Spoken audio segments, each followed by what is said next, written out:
Today, I'm going to review The Phoenix Project by Gene Kim.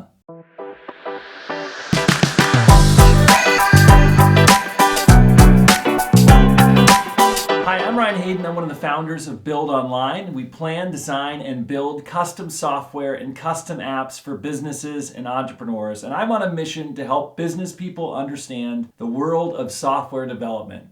So I make these videos every week. And if you're interested in making software, I've created a free course for you over at softwarecrashcourse.com. It's 7 short lessons where I explain everything I wish I knew before I started my first project as a non-technical founder. So head over to softwarecrashcourse.com today and sign up for free. How bad can it get? How come some organizations seem to have their IT act together while most others are at constant war with their IT departments? How can you deploy projects in a large organization without causing the whole organization to grind to a halt? These are the questions the Phoenix Project answers, and it answers them well. What I love about this book is that it isn't a nonfiction book of theories. I've read a bunch of those and they certainly have their place. The Phoenix Project is a novel that teaches the best of what you would learn in other books through the power of story. It's not even boring. The book tells the story of Bill Monroe, a low-level IT manager who was suddenly shoved into a new position as the acting head of IT at a large auto part company called Parts Unlimited. The timing is not good.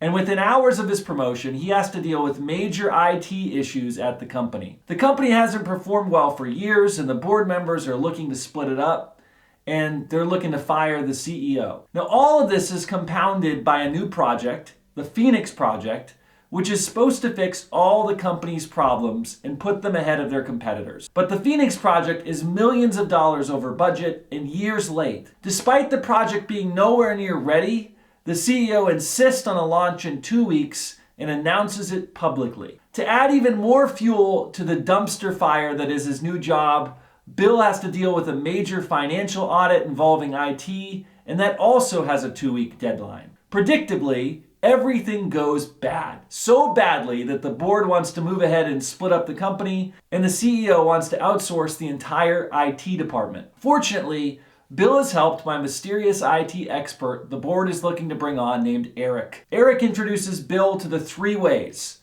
the Toyota production system and Kanban, and then guides Bill as he implements these systems in the IT department. When Bill listens to Eric and starts to implement the 3 ways, things start to turn around.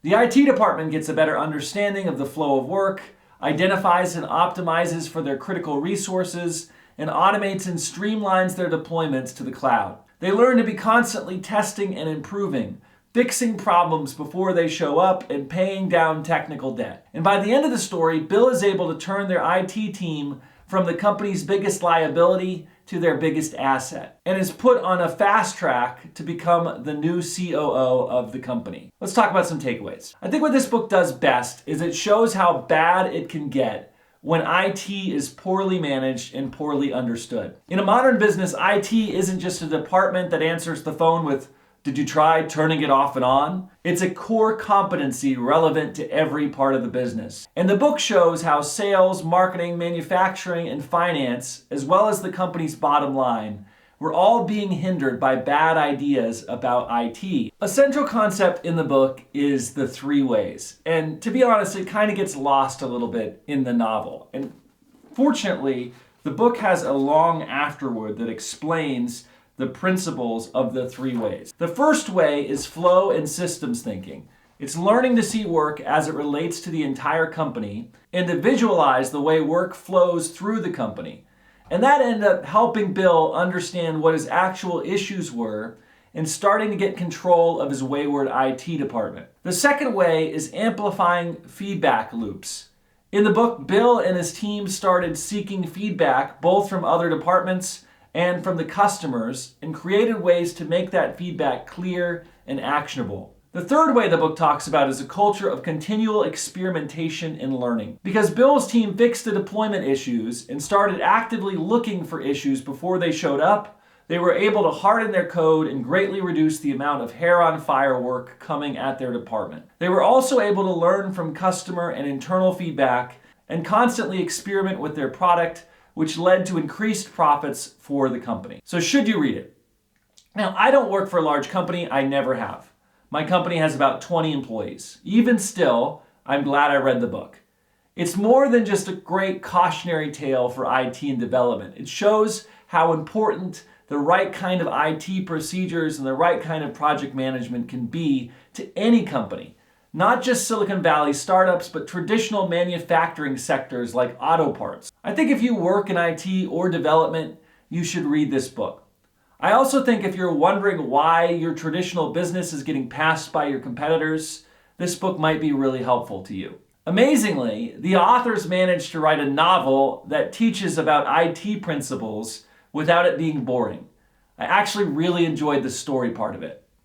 Now, for my part, I'm going to keep doing these book report type videos. I read several books every month, and many of them help me, so they'll probably help you. So be sure to subscribe to the channel and head over to buildonline.io and sign up for our newsletter for lots of helpful content. And if you have a dev project you'd like to get off the ground, we can help you plan, design, and build it about as fast as anybody else. Go to buildonline.io and click the button to set up a free consult, and we'll let you know what we can do for you. I'll see you in the next video.